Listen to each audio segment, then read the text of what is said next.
Berkshire হ্যাথওয়ের আরও $530 কোটি share দান করেছে মার্কিন ব্যবসায়ী ও বিশ্বের অন্যতম শীর্ষ ধনকুবের Warren Buffett. Bill and Melinda Gates Foundation এবং আরও 4টি পারিবারিক দাতব্য সংস্থায় এসব অর্থ দান করেছেন তিনি।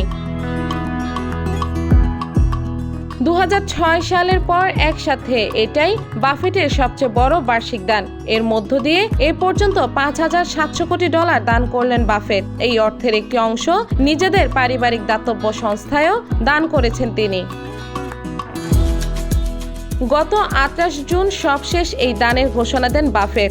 বার্কশায়ার হ্যাথওয়ের বি শ্রেণীর 1,30,00,000 শেয়ার এই দানের অন্তর্ভুক্ত। এর মধ্যে 99,30,000 শেয়ার দান করা হয়েছে গেটস ফাউন্ডেশনে। এ নিয়ে গেটস ফাউন্ডেশনে $430 কোটি শেয়ার দান করলেন তিনি।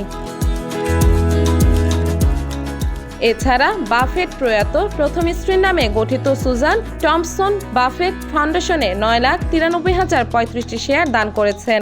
আরও 6,95,122 করে শেয়ার দান করেছেন নিজের 3 সন্তান হাওয়ার্ড, সুজান ও পিটারের নেতৃত্বাধীন ফাউন্ডেশনে। বার্কশায়ার হ্যাথওয়ের 20,07,963 ক্লাস এ ও 2,586টি ক্লাস বি ক্যাটাগরির শেয়ার রয়েছে। এই শেয়ারগুলোর সর্বমোট মূল্য $128 বিলিয়ন। বর্তমানে বাফেটের ব্যক্তিগত সম্পদের মূল্য $12,840 কোটি। ধনীদের তালিকায় তার স্থান 10ম। মৃত্যুর পর অবশিষ্ট সম্পদের কি হবে তাও জানিয়েছেন তিনি। এক সাক্ষাৎকারে 93 বছর বয়সী এই ধনকুবের বলেন, তার মৃত্যুর পর আর বিল অ্যান্ড মেলিন্ডা গেটস ফাউন্ডেশনে অর্থ দেওয়া হবে না, দান করা হবে তার 3 সন্তান পরিচালিত ফাউন্ডেশনে।